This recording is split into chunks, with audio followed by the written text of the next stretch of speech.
तो मैं हूँ राजस्थान से यार। अगर एकदम पीछे से स्टार्ट करते हैं, शुरुआत से बैक इन 1997।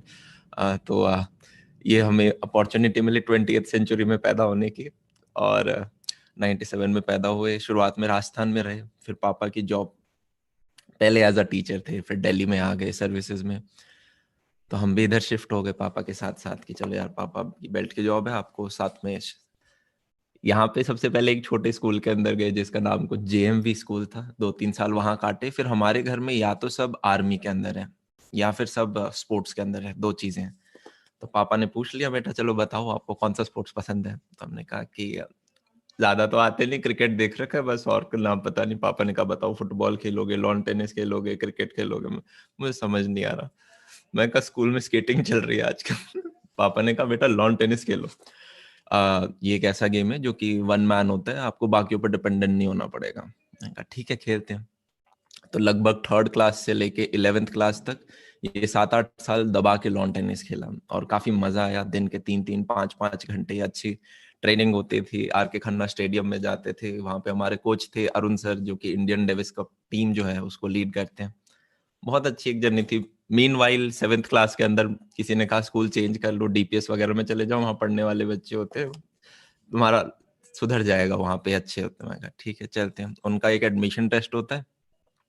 बचपन से पापा का यूं था, बेटा 2 सब्जेक्ट पे आपकी ग्रिप होनी चाहिए। पहला है इंग्लिश, दूसरा है मैथ्स।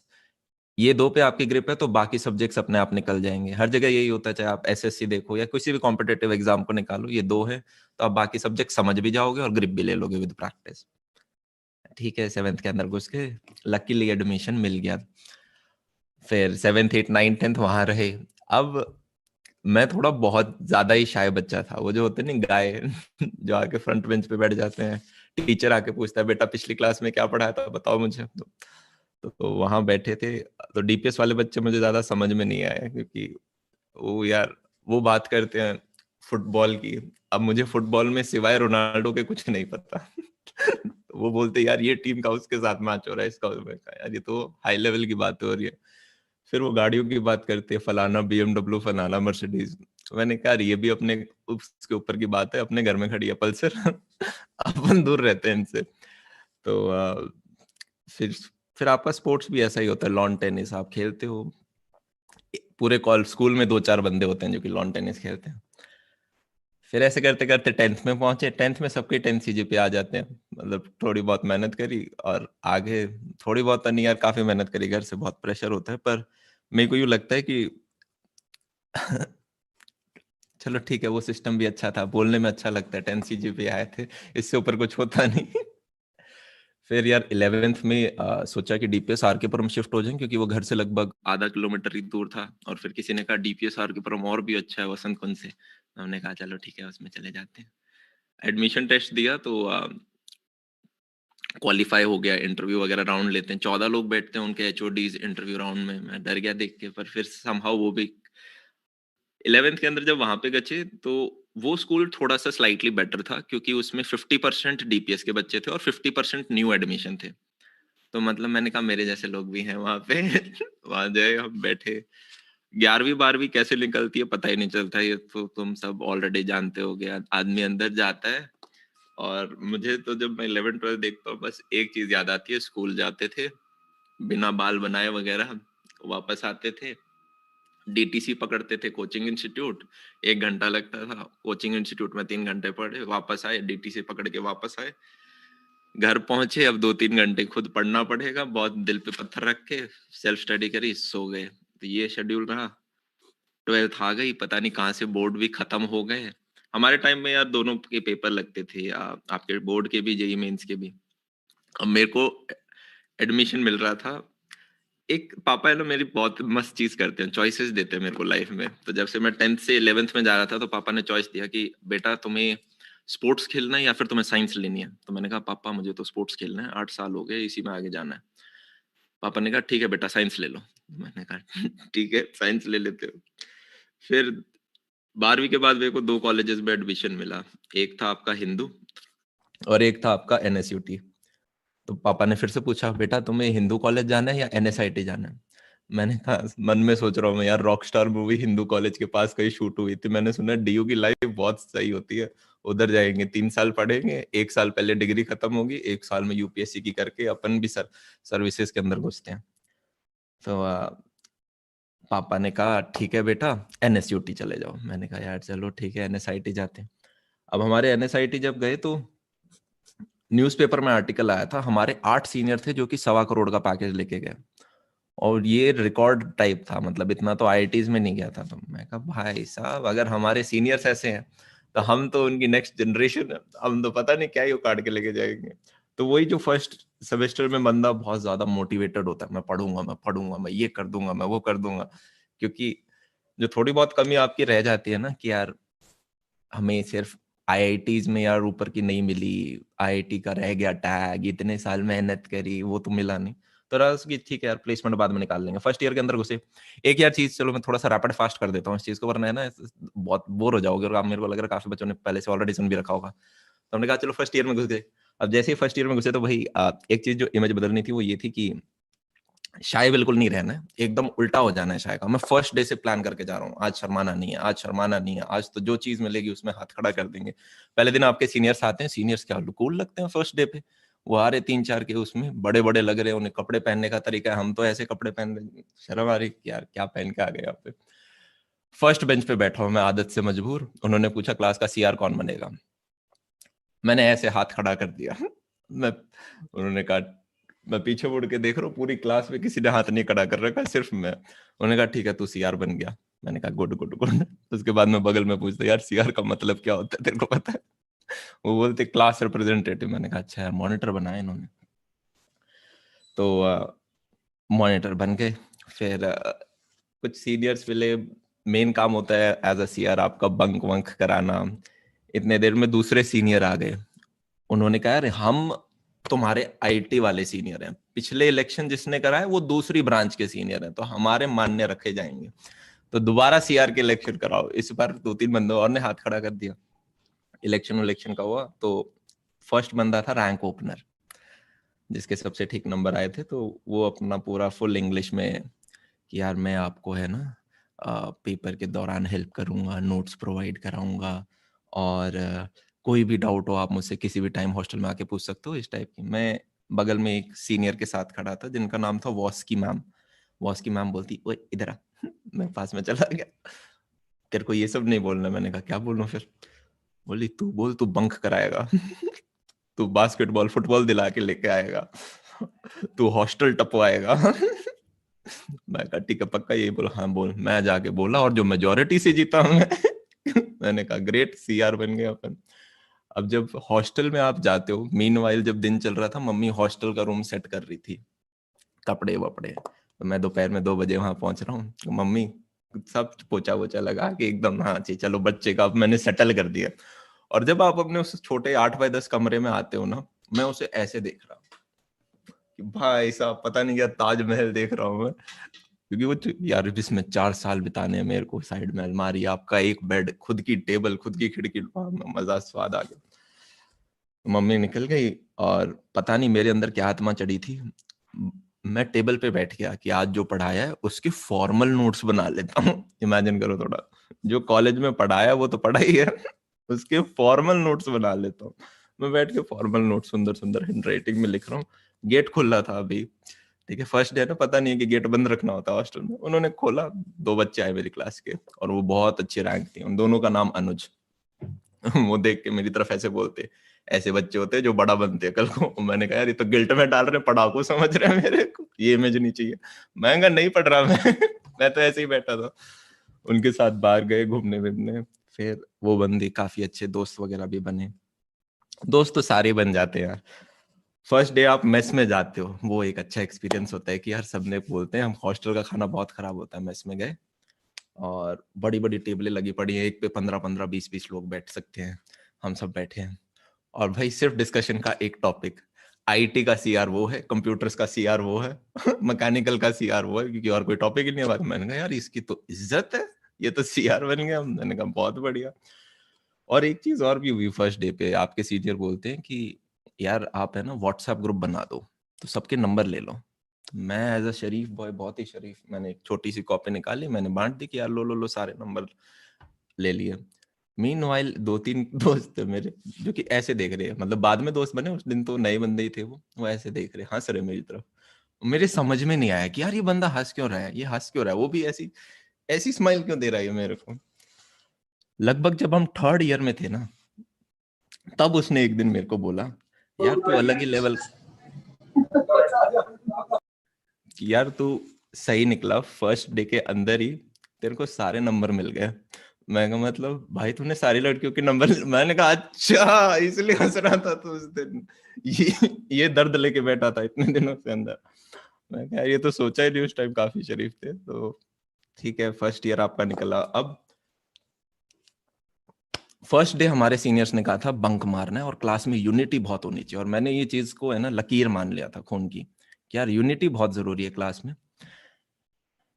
तो फर्स्ट डे के अंदर हमने बंक मारा तो हमारा टीचर भी नहीं जानता कि उनके स्टूडेंट हम है फर्स्ट डे, क्योंकि टीचर ऐसे जा रहे हैं, हम ऐसे जा रहे हैं, हम दोनों एक दूसरे को देख रहे हैं, हम देखते देखते चले गए।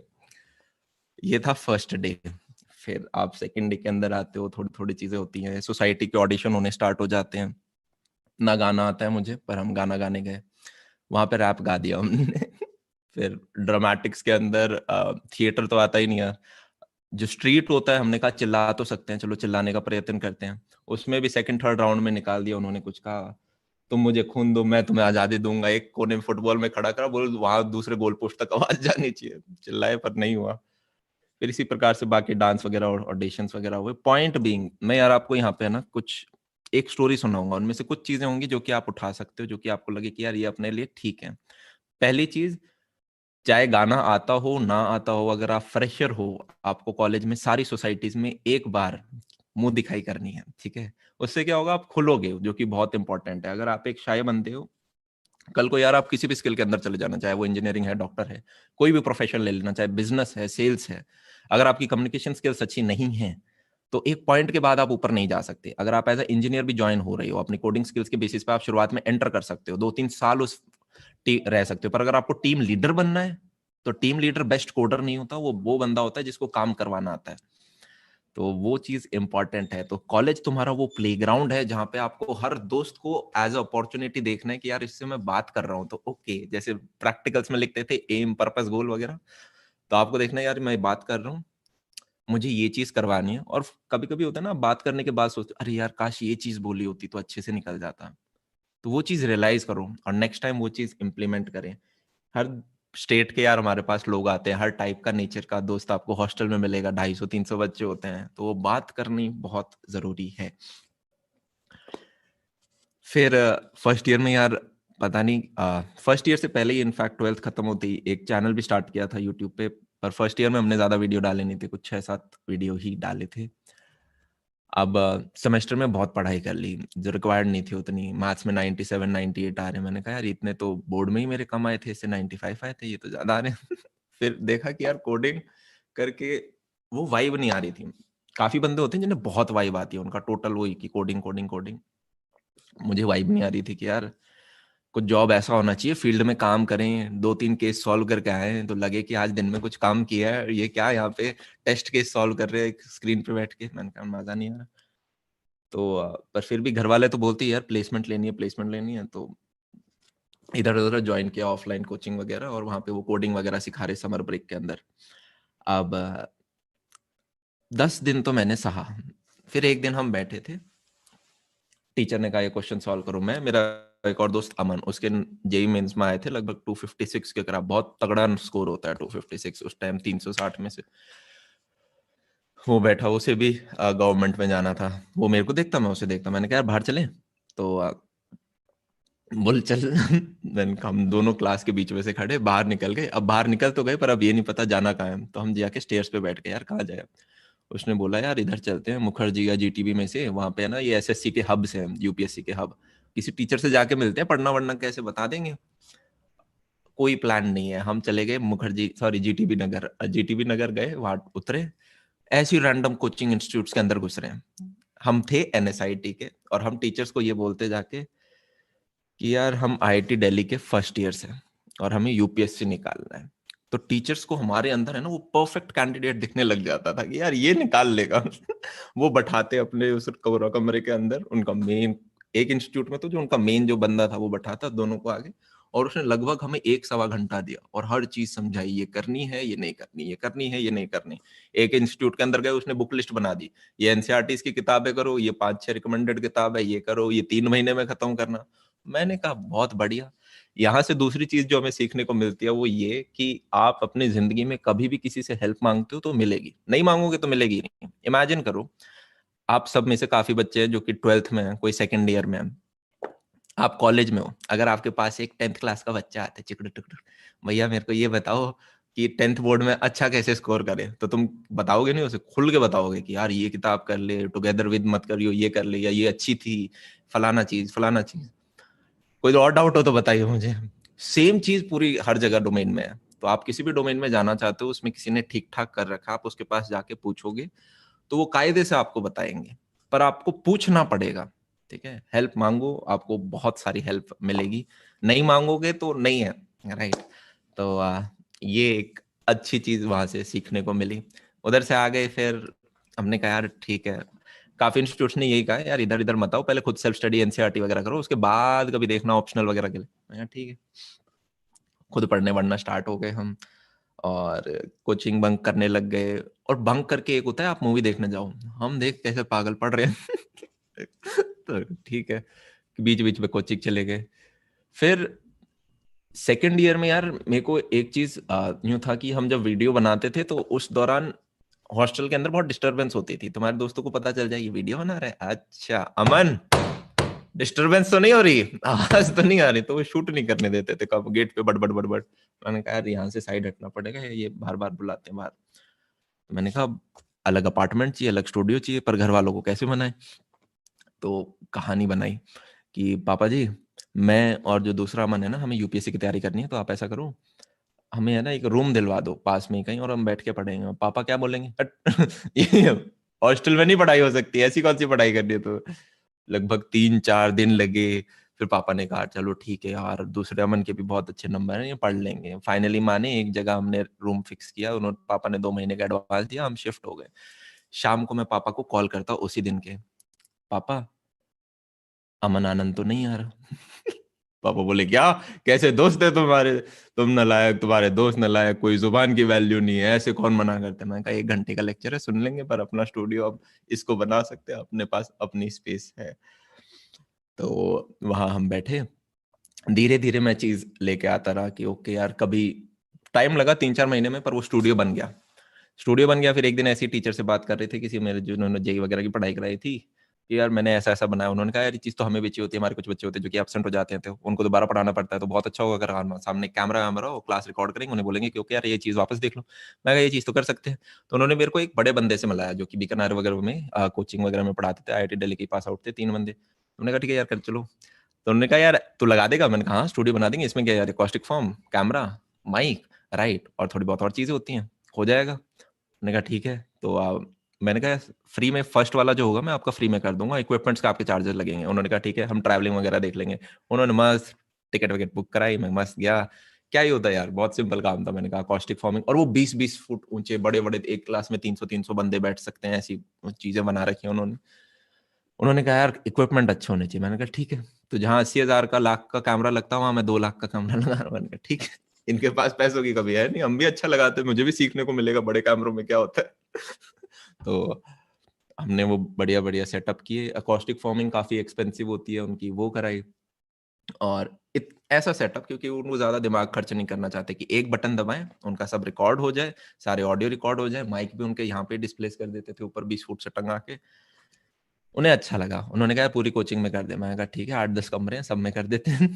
फिर सिमिलरली बाकी जगह से ऐसे ही आने लग गए। उन्होंने एक फरीदाबाद के क्लाइंट के पास भेजा, वो आपके कॉलेज स्कूल्स नहीं होते जो कि आपको पढ़ाते जेई और नीट का है, पर साथ में आपको क्लास 12th भी वही पढ़ा देंगे, तो आपको अब 2 जगह पढ़ने नहीं जाना है। मैंने कहा ठीक है, अब उनका पूरा स्कूल। मैंने कहा यार ये भी ठीक है। उन्हें सीडियां बेचनी थी कि यार हम जो पढ़ाते हैं ना उसको हम बच्चों को भी पढ़ाएं और कल मार्केट में सीडी बेचे। मैंने उन्हें कहा सुनो यार, 2018 हो गया, सीडी चलती भी नहीं है आजकल लैपटॉप्स में, पर नहीं उन्हें बेचनी थी सीडी। मैंने कहा ठीक है, अब मैं तो स्टूडियो बना सकता हूँ। तो बनाए, वहां से बहुत ज्यादा आपका कैश इन होता है, क्योंकि अगर आप चाहे पैसा ना भी लो ना, तो अगर मान लो एक एक तुम्हारा कैमरा है जिसके ऊपर एमआरपी मान लो दे रखी है 1,90,000, आप उसे ग्रे मार्केट से लेते हो, आपको बहुत सस्ता 165 का मिल जाता है। तो मैं कहा पहला मार्जिन तो यही है। उसके बाद अकॉस्टिक फॉर्मिंग है, अगर आप इसे सही मार्केट से लो, ठीक है, बजाय कि आप ऑनलाइन ऑर्डर करो, तो उसमें आपको मार्जिन मिलता है। उसके बाद फाइनली आप अपने सर्विसेज के लिए भी चार्ज कर लो। तो मेरे को ठीक ठाक पैसा मिलने लग गया था अपने थर्ड ईयर के अंदर। मैंने कहा अच्छी चीज है। फिर अपन सिक्कर गए, सिक्कर में हमने बनाया। दिल्ली के अंदर काफी सारे कोचिंग इंस्टीट्यूट थे, इंडिविजुअल कोचिंग इंस्टीट्यूट, जिनके सिर्फ ज्यादा कमरे हैं भी नहीं, दो दो तीन तीन कमरे हैं, क्योंकि वो ऐसे बंदे हैं जो कि एक एक घंटे के 600 600 700 रुपए लेते थे। तो अगर बच्चा एबसेंट है तो कहते थे ले यार रिकॉर्डेड देख ले, 300 350 में कोई डाउट हो तो पूछ पूछ लियो। मैं कहा ठीक है, कोई इशू नहीं है। तो ये सब बनाए, तो वहां से एक मेरे को कैपिटल मिला। थर्ड ईयर के अंदर तो यार इंटर्नशिप में बैठे नहीं, जैसे आज के दिन हम बच्चों को बोलते हैं कि यार फर्स्ट सेकंड ईयर दबा के पढ़ो अपना, अगर आपको इंजीनियरिंग में प्लेसमेंट वगैरह लेनी। हमारे टाइम में इतनी अवेयरनेस थी ही नहीं।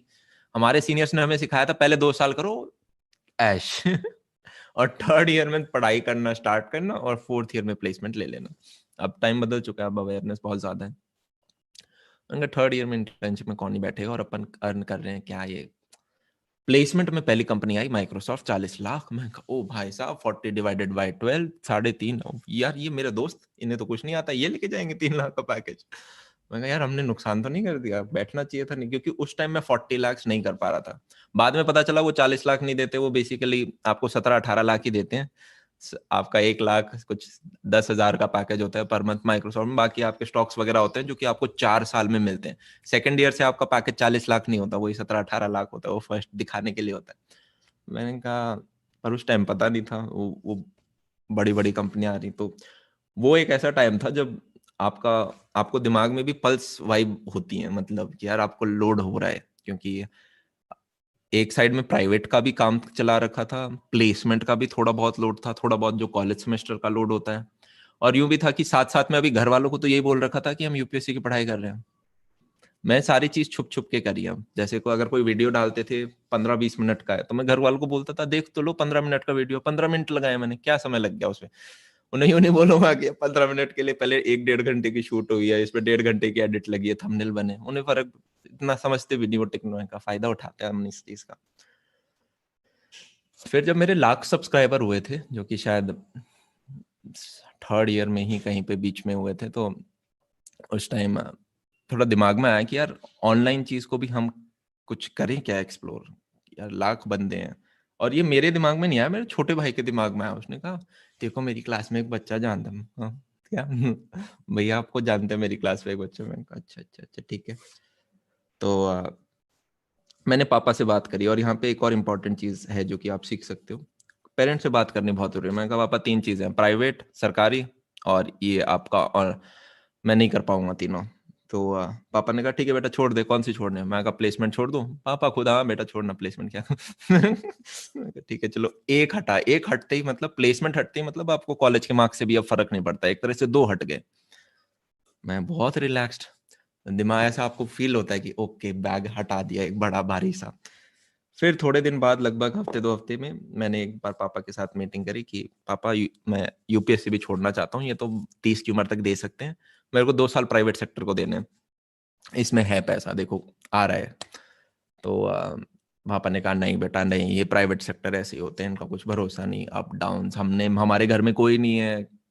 मैं कहा ठीक है। फिर मेरे भाई को दोबारा आया गुस्सा, क्या भाई तेरे को तो अच्छा बच्चा बनना है पापा का, पापा ने बोल दिया ये करना है तो तू बोल देगा कर लूंगा। नहीं, वो गया गुस्से में भाई साहब। और वो आपका ड्राइंग रूम होता है ना, लिविंग रूम, जहाँ पे पापा साफ सोफे पे बैठे होते हैं यूजुअली, ऐसे एक चाय पकड़ के, दूसरे सोफे पे वो बैठा, बैठा ही नहीं शायद, खड़े खड़े उसने बोला पापा आप भैया का भविष्य बर्बाद कर रहे हो। पापा डर गए 1 सेकंड के लिए, यार कुछ सही में तो बुरा नहीं कर रहा हो। और बोला क्या क्या, नहीं पापा इतना आप ऐसे कैसे कर सकते हो, क्या पढ़ा है यूपीएससी में, सबने मतलब बोला उसने बहुत बड़ी चीज होती है यूपीएससी, पर जैसे हमारी बहन ने निकाला था तो दीदी ने कर रखा है, वो नहीं आप इसको ये करने दो, 2 साल बाद कर लेंगे। पापा ने कहा ठीक है, 2 साल की डेडलाइन। चौथी इंपॉर्टेंट चीज, डेडलाइन बहुत इंपॉर्टेंट है। आप कभी भी अपने लिए एक साइड हसल लो जिसमें आप ऑल इन जा रहे हो। जैसे अब मैं ऑल इन जा रहा था, आपको 2 चीज ऑब्जर्व करनी है। मैं पहले से कैपिटल कमा रहा था, ऐसा नहीं था कि मैं 0 रुपए कमा रहा हूं और मैंने प्लेसमेंट छोड़ दी। ऐसा था कि मैं ऑलरेडी पैसा कमा रहा हूँ नियर बाय विसिनिटी में, और फिर हमने कॉल ली कि चलो ठीक है यार प्लेसमेंट छोड़ देते हैं। तो वो एक इम्पॉर्टेंट कॉल है। और जब आप छोड़ के ऑल इन जा रहे हो तो आपके पास डिफाइंड होना चाहिए कि यार मैं 2 साल दूंगा इस चीज को, और मैं इतनी ग्रोथ एक्सपेक्ट कर रहा हूँ। उसको मीट कर गए तो फिर हम आगे और समय देंगे ऐसे। तो मैंने अपने लिए एक गोल सेट किया था कि यार by the end of 4th year मेरे बैंक अकाउंट में कुछ एक्स रुपीज होने चाहिए। एक्स हो गए तो अपन, मैं खुश हूँ, मतलब अपन ने सही डिसीजन लिया।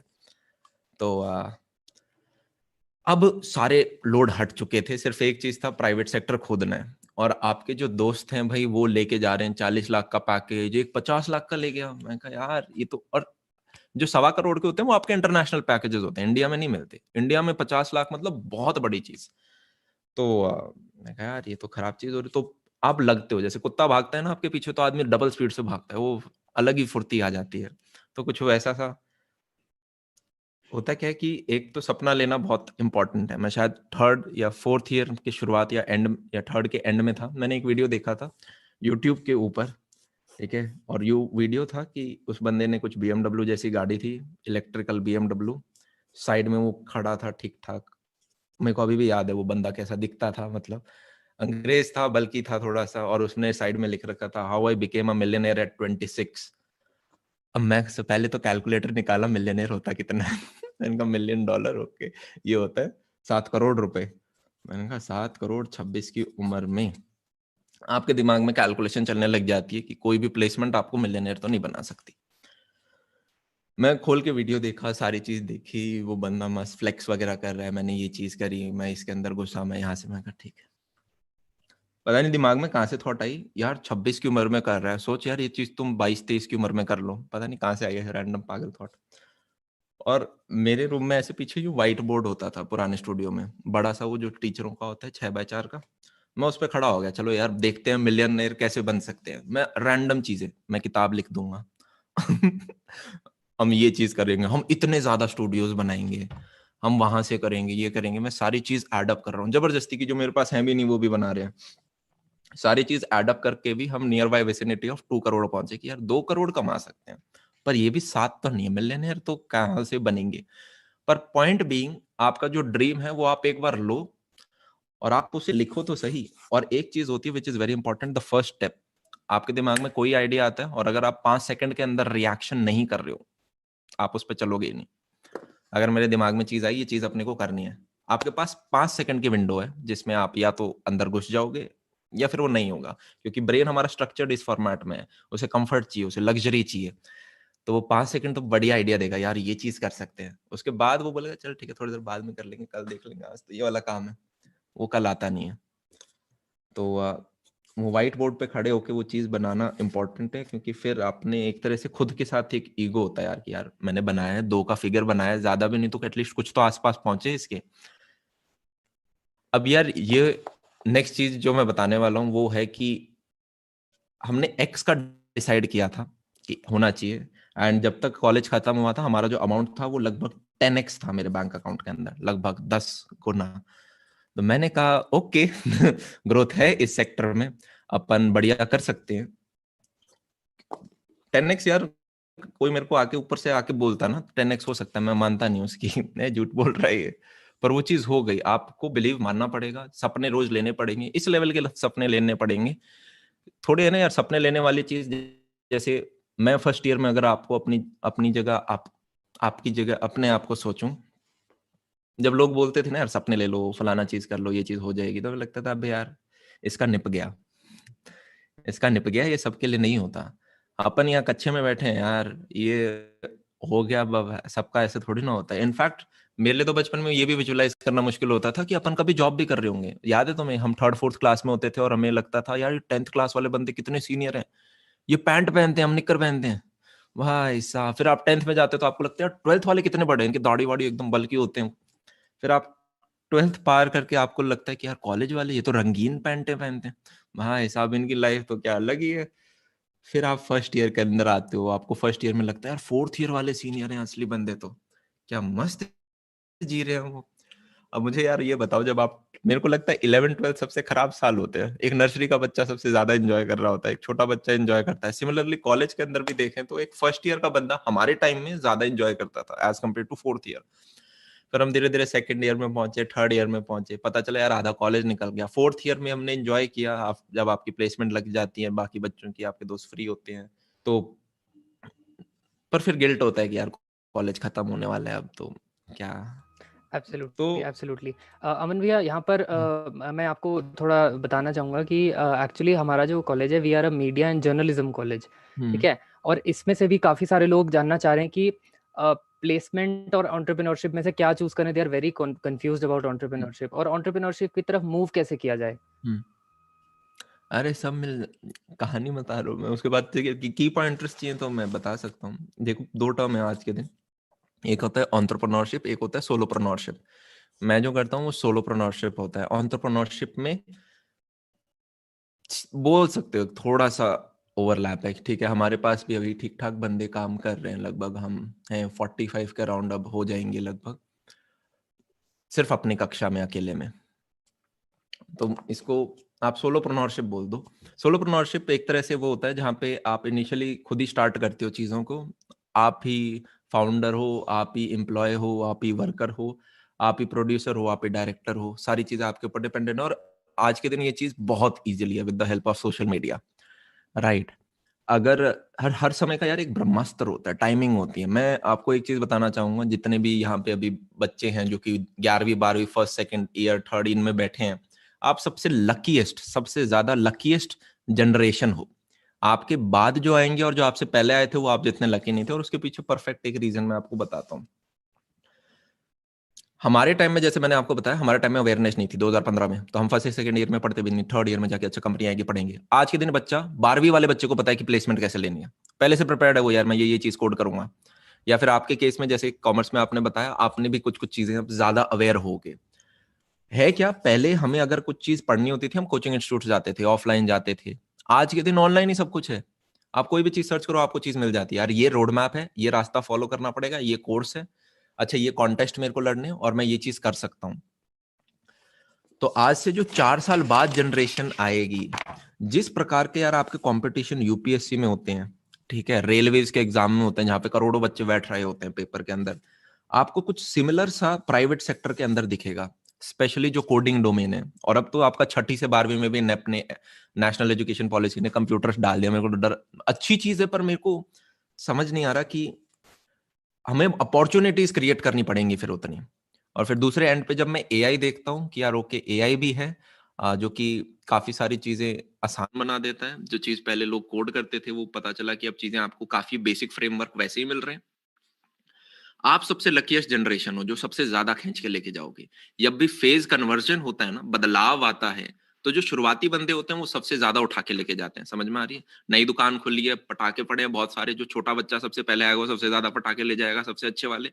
आप वो बच्चे हो। थोड़े दिनों बाद जो आएंगे, अभी सोशल मीडिया में भी अपॉर्चुनिटी है। आप जाओगे, इतना ज्यादा ट्रैफिक नहीं है, आपको अभी लगता होगा यार बहुत बड़े जायंट्स अभी तो खड़े पड़े हैं, इनके सामने हम कहाँ कम्पीट करेंगे। नहीं, अभी है। आपसे आज से 5 साल बाद आप देखोगे सोशल मीडिया एक यूपीएससी एग्जाम होगा जिसमें लाखों बच्चे पीछे भाग रहे हैं, but but but but but but but, और तब वो सीट लेना बहुत मुश्किल होगा। आज के दिन आपको किसी भी बिजनेस प्लान पे काम करना है, आपको सोशल मीडिया की हेल्प लेनी पड़ेगी। आपको 2 रुपए नहीं चाहिए, आपको इंटरनेट का कनेक्शन चाहिए। किसी भी चीज के बारे में, आप अच्छा गाना गाना चाहते हो, जरूरी थोड़ा नहीं यार कि एंटरप्रेन्योर या बिजनेस का मतलब कि भाई अब तो मैं कुछ बेचूंगा किसी पे पैसे आए, नहीं। एक तो आपका हमेशा business model business to people नहीं होता, बिजनेस टू बिजनेस भी होती है। आप अपने आप चीजें जब आगे आओगे तब आपको समझ में आएगा यार ठीक है, कुछ चीजें होती हैं जैसे कि इन्फ्लुएंसर मार्केटिंग जैसी चीजें होती हैं, और काफी इतने सारे नए डोमेन खुल रहे हैं यार। पर वो ठोकर खाने से आपको पता चलेगा। अगर आप दो लोग होते हैं आज के दिन, मैं बोलूं तो हर दो, एक जो कंटेंट देखते हैं, एक जो क्रिएटर है, राइट, और एक तीसरे होते हैं जो कि बेसिकली प्रोडक्ट बना रहे होते हैं। आपको तीनों में से कौन से में आना है? हर बंदा आज के दिन 5 से 6 घंटे सोशल मीडिया के ऊपर लगा रहा है। मेरे जैसा बंदा लगाए, समझ में आता है, क्योंकि हमें ठीक है यार एजुकेशन में डाल रहे हैं, हम तो पैसा भी इसके अंदर लगा रहे हैं कि यार ओके कुछ इस प्रकार का बनाना है हमें इंडिया के अंदर। आप 5 से 6 घंटे लगाओ, कोई दिक्कत नहीं है, पर उस 5 से 6 घंटे के अंदर अगर आप कूड़ा खा रहे हो तो वो फिर क्या होगा? समझ रहे हैं? मतलब अगर आप, जैसे कि मेरे को आज तक लोग बोलते हैं अभी कि यार इंस्टाग्राम पे फोटो शूट वगैरह करा के फिर ढंग से बनाओ, वो आपके अच्छे फॉलोवर, मेरे यार है ही नहीं वो चीज। तुम अभी भी देख रहे हो कि मैं बाल बिखरे पड़े हैं ऐसे ही मस्त, इससे पहले मैं क्लास ले रहा था, अंदर शर्ट भी है, मैं उसी के ऊपर शर्ट पहन के आया हूँ। डर्ट में रहना सीख, जितनी गंदगी में सीख सकते हो। जैसे कि यार एक तो भूख बहुत जरूरी है, किताबें डॉक्यूमेंट्रीज पॉडकास्ट जितनी ले सकता हो उतनी। हमें कुछ पता ही नहीं, हम गवार आदमी है। जितनी भी बाउंड्रीज सेट हो रखी है बचपन से, हमें जितनी भी बताई है सारी की सारी फॉल्स हैं, राइट। हमने थोड़ी ना बनाई है वो बाउंड्रीज। आप पैदा हुए, किसी ने बता दिया ऐसा होता है, ऐसा होता है, उसने 100 बार बोल दिया ऐसा होता है, हम मानने लग गए ऐसा होता है। ऐसा होता ही नहीं। आपको खुद की अपनी बाउंड्रीज बनानी है, और उतने अवेयर होने के लिए आपको बाकी लोगों, बड़े लोगों की किताब पढ़नी पड़ेगी जिन्होंने हिस्ट्री में कुछ ढंग का कर रखा हो। जैसे अभी मैं रिसेंटली लाइब्रेरी में गया था, तो हम कुछ 8-10 किताबें लेके आए थे, पर ये सारे बच्चे ले गए। मैं सारी बांट देता हूँ उनमें, यहाँ पे अभी 2-3 ही हैं। तो ये मस्त मस्त किताबें हैं। जैसे ये है आपकी एक सीरीज है पूरी 1001 कोटेशंस, वो 1000 कोट्स जिन्होंने दुनिया को बदल दिया। फिर एक और इसकी सीरीज है 1001 डेज, जिन्होंने पूरी ह्यूमैनिटी को बदला है। कौन से वो स्पेसिफिक डेज हैं, आप उनके बारे में पढ़ते हो आपको पता चलता है। इंडिविजुअल बंदे हैं यार, अलेक्जेंडर हैं, ये सब आप इनको पढ़ो तो। और वो सब भी नहीं पढ़ने, आपको सिर्फ सेल्फ ग्रोथ बुक पढ़नी है तो वो पढ़ो। आपकी पूरी सीरीज आती है, the secret of being productive वगैरह, secret of being a good influencer, secret of being a great leader. बहुत प्यारी सीरीज है, मैंने उसे रिसेंटली फॉलो अप करा है।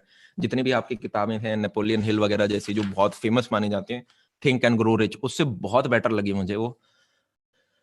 पर वो पढ़ के ही पता चलेगा ना। अब जैसे यार उसमें भी कुछ चीजें होती हैं जो कि सारी आप पे एप्लीकेबल नहीं होती। जैसे फॉर एग्जांपल एक किताब का ही मैं सीन बता देता हूँ कि टू बी प्रोडक्टिव, सबसे पहले आपको आपकी जो लो लेवल एक्टिविटीज है उन्हें सेट करना पड़ेगा। लो लेवल एक्टिविटीज उन्हें बोलते हैं आप सोते कब हो, आप उठते कब हो, आप खाना कब खा रहे हो, आप एक्सरसाइज कितनी देर कर रहे हो। अब जिस बंदे का यार यही सेट नहीं है कि कब सोना है कब उठना है, वो बंदा क्या ही हाई लेवल प्रोडक्टिव काम करेगा, प्रोजेक्ट्स पे क्या काम करेगा। झूठ है।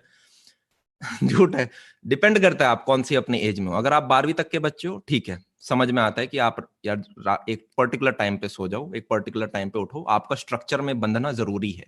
अगर आप एक कॉलेज के बच्चे हो, नहीं, जरूरत ही नहीं है। मैं रात को शायद ही कॉलेज के अंदर एक ऐसी 1-2 रातें तो मिल ही जाएंगी, पर हार्डली किसी रात को मैं सोया हूं। मैं हमेशा कॉलेज में जाके सोया हूं, लास्ट बेंच पे। मेरे वीडियोस हैं यूट्यूब पे जहां पे मैं कॉलेज में ऐसे लास्ट में सो रहा हूँ बेंच में। नहीं चाहिए स्ट्रक्चर, वो डर्ट में रहना जरूरी है। ठीक है, आप एक बार कॉलेज पार कर लेते हो, अब आप उस सेक्टर में हो कि यार ठीक है हम रोज काम कर रहे हैं, तब दोबारा वो स्ट्रक्चर इंपॉर्टेंट हो जाता है, राइट। कि आप एक पर्टिकुलर टाइम पे उठ रहे हो, आपको जॉब भी करनी है, साथ में आप अपनी एक साइड हसल के लिए समय निकालना चाहते हो तो। पर वो डर्ट ग्राइंड में रहना बहुत इंपॉर्टेंट है। जब हम अपने जो स्टूडियो, जो मैंने आपको बताया घर वालों से हमने फालतू बहाने लेके बनाया कॉलेज के जस्ट पास, वो तुम्हारा एक 8x10 का कमरा था, 8x10 के करीब का ही था वो। उसके अंदर एक व्हाइट बोर्ड था, एक बेड था, एक टेबल थी जो कि काफी बड़ी, जो मेरी एल शेप टेबल होती है व्हाइट कलर की, 6x4 फीट की। उसके अंदर एक और टेबल थी जो कि स्टडी टेबल थी। तो एक हो गई शूट के लिए, एक हो गई स्टडी के लिए। उसी रूम के अंदर हम कैमरा भी रखते थे। और एक पॉइंट ऐसा था, जब उस रूम में हम 3 बंदे रहते थे, तो बेड एक था, 2 बंदे नीचे रहते थे, और वो क्या मजा आता था यार। कभी भी यूं लगा नहीं कि अपन कुछ भाई हसल वसल, क्या वो स्वाद है यार, वही तो स्वाद है। आप अपने रूम में एक ऐसी जगह में मैं आज भी स्टूडियो में सोता हूँ, तुम्हें मैं अपना बेड दिखा दूं, ये पूरी बिल्डिंग मैंने बनाई है। अब इस बिल्डिंग में चाहे तो एक बेड लगा लो, लगा, पर ये है मेरा, तो तुम्हें नीचे दिख जाएगा, दिख रहा है वो रहे मेरे पिलोज। Yes sir. मेरे को मस्त वहां पे जो नींद आती है, मेरी माँ मेरे से रोज यही परेशान है कि भाई नीचे कुछ बिछा ले, ठंड लग रही है। ठंड लगती नहीं भाई, मैट अच्छी है। पर नीचे यहाँ से सोते हो, उठते हो, काम करते हो, पूरे दिन इस कमरे में बैठे रहो। मेरे को कोई भी चीज करनी है, एकदम से कैमरा स्टार्ट किया, एकदम से लैपटॉप स्टार्ट किया, पूरी टीम यहाँ पे नीचे बैठी रहती है। एक कमरा खोलूंगा, मेरे को सीधा 20 बंदों की एक्सेस है, उन्हें मैं एकदम ऊपर गद्दे पे सोते ही मैंने ये चीज रियलाइज करी है, वहां पे ज्यादा सोया जाता है। नीचे जमीन पे सो के देखो, ज्यादा नहीं सो सकते, आपकी बॉडी उठा देगी आपको एक पॉइंट के बाद। ठीक है, मतलब वो स्वाद है यार। मैं जितने भी बंदों से मिला हूँ, कितने भी आपके फाउंडर्स हैं, क्रिएटर्स हैं, वो अपने रूम में सोफे पे सोते हैं। ऐसा बंदा जिसके पास सैकड़ों करोड़ों रुपए हैं, वो सोफे पे सोता है अपने स्टूडियो के। तो ऐसा थोड़ा ना हम अपने आप को पनिश कर रहे हैं, मजा ही उसमें आ रहा है, ऊपर जाके आता नहीं। तो वो डर्ट में रहना सीख। Yes sir. खाना नहीं खा रहा है फर्स्ट फर्स्ट, अरे क्या फर्क पड़ता है, अभी जवान है ना। 1-2 मील मिस हो गई, क्या हो गया। मस्ती करनी भी इंपॉर्टेंट है, कब करोगे मैं बता देता हूँ। 12th तक मस्ती करी, ठीक है, आप में से कुछ नहीं करी होगी, पर पढ़ना भी पड़ता था। कॉलेज के अंदर ही आपको सब कुछ एक्सप्लोर करना है, नए डोमेन्स भी करने हैं, कायदे से पढ़ना भी है। एक मैं प्रॉपर फॉर्मेट बता देता हूँ यार। जैसे इंजीनियरिंग में जो हमारे यहाँ फॉलो होता है, जो मैं कहता हूँ फॉलो करो एटलीस्ट। आपको सबसे पहली प्रेफरेंस अपने कॉलेज की पढ़ाई को देनी है। जैसे हमारे यहाँ आपके कॉलेज के नंबर बहुत मैटर करते हैं प्लेसमेंट के दौरान, कंपनी कट ऑफ उसके बेसिस पे करती है कि ये बंदा बैठेगा ये नहीं बैठेगा। तो मैंने कहा यार उसको फर्स्ट प्रायोरिटी देनी है, तुमने अपनी जिंदगी के 18 साल इस चीज को दिए हैं, तो अब हम लास्ट में स्क्रू अप नहीं कर रहे होंगे। अब क्या दिन में 1 से 2 से 3 घंटे आप अपनी साइड हसल को दे सकते हो? दे सकते हो ना। अरे यार अपनी गर्लफ्रेंड के साथ घूमने के लिए 2 घंटे दे सकते हो? दे सकते हो ना। पूरी रात दे सकते हो, पूरे दिन दे सकते हो, हफ्ता महीना साल दे सकते हो। तो क्या अपने उस सपने के लिए 2 घंटे नहीं दे सकते? मैंने कहा दे सकते हैं। तो वो 2 घंटे साइड में बगल में देने हैं बस, और साथ में उसको 4 साल देने हैं, आपके केस में 3 साल देने हैं। और वो चीज मल्टीप्लाई होती है, फिर वो चीज बड़ी होती है, और आपको कुछ ऐसे डिसीजंस होते हैं जो कि सारा डिफरेंस लेके आएंगे। अगर मेहनत वाइज देखें तो हमारी बिल्डिंग में जो अगर मजदूर भी काम कर रहा है, वो ट्रस्ट में हम सबसे ज्यादा मेहनत कर रहे हैं। एक तो फेवरेबल कंडीशन नहीं है, ठीक है, ठंड लग रही है फिर भी काम कर रहे हैं, पैसे भी उतने ज्यादा नहीं मिल रहे, रिस्क भी ज्यादा है, गिर विर सकते हैं इधर उधर से। हम तो अपने मस्त रूम में बैठे हैं। तो एक लेयर होती है यार। एक मैं जो एक दिन बच्चों को भी बताया था, एक बंदा होता है जो कि दिन का 700 रुपये कमा रहा होता है लेबर वर्क वगैरह करके। फिर एक बंदे होते हैं जो कि यार ठीक है आपका जिनका पैकेज होता है 35 से 50 हजार के बीच में। फिर एक बंदे होते हैं कि यार ठीक है उन्होंने ठीक ठाक पहले इंजीनियरिंग वगैरह कर ली, कुछ कर लिया, वो लाख रुपए के करीब कमा रहे हैं। फिर एक बंदे होते हैं जो कि अलग लेवल पे होते हैं। वो बंदे वो हैं जो कि 10 लाख से 60 लाख पर मंथ कमा रहे हैं, पर मंथ। फिर इससे ऊपर एक लेयर होती है जो कि मैं बोलता हूँ जिनको घुमाने आते हैं राउंड्स। राउंड घुमाने का मतलब आपने एक राउंड की फंडिंग ली, दूसरी, वहां पे वो बंदे फिर मिलियन डॉलर्स में खेल रहे होते हैं कि ओके 300 करोड़। तो आप देखो तो यार एक बंदा एक दिन में क्या काम कर रहा है, एक क्या कर रहा है, और अमाउंट ऑफ वर्क में उतना कोई डिफरेंस नहीं है। तो ये इतना बदलाव कैसे आया? पहली चीज है अवेयरनेस। हो सकता है यार कि राउंड घुमाने वाले व्यक्ति को पता है कि स्टार्टअप की दुनिया में घुसते कैसे, और कैसे कैसे चीजें घुमानी है, क्या क्या चीजें मेरे को अपनी प्लेट में चाहिए, तब मेरे को दूसरा फंडिंग राउंड मिलेगा। वो अवेयरनेस कैसे पता चलती है? जब आप ठीक ठाक लोगों के साथ रहते हो जिन्होंने वो चीज पहले उखाड़ रखी हो। हमेशा से वो बंदा पैदा थोड़ी ना हुआ था कि ओके मैं तो ये ऐसा राउंड निकालूंगा। वो बैठा है 5 बंदों के साथ जिन्होंने वो चीज ऑलरेडी कर रखी है, उससे पूछा भैया आपने कैसे किया, वो बताते हैं हमने ऐसे किया, तो ठीक है मैं भी ऐसे कर लेता हूँ। जो लेबर है उसने यार उसको अवेयरनेस नहीं मिली, उसे नहीं बताया गया कि यार तू लाख रुपए भी कमा सकता है पर मंथ के, बस तेरे को ये चीजें करनी पड़ेंगी। और फिर बीच में कुछ डिसीजंस होते हैं। मेरा मानना है जो फर्स्ट 2 लेयर है, 1 लाख के ऊपर अगर आपको जाना है, 1 लाख आपको एजुकेशन ले जाएगी। इंजीनियरिंग का है, अच्छे से अच्छी कंपनी माइक्रोसॉफ्ट गूगल कोई भी ले लो, वो 1 लाख प्लस माइनस 10 हजार में सारी आ जाती है। पर अगर आपको उसके ऊपर जाना है तो अब आपको रिस्क मारनी है, और बढ़िया रिस्क मारनी है। If you are not living on the edge then you are occupying too much space, ठीक है। तो रिस्क की यार, और कोई बड़ी रिस्क नहीं है यार। प्लेसमेंट छोड़नी थी, कोई बड़ी रिस्क है जब आप साथ में पैसा कमा रहे हो तो?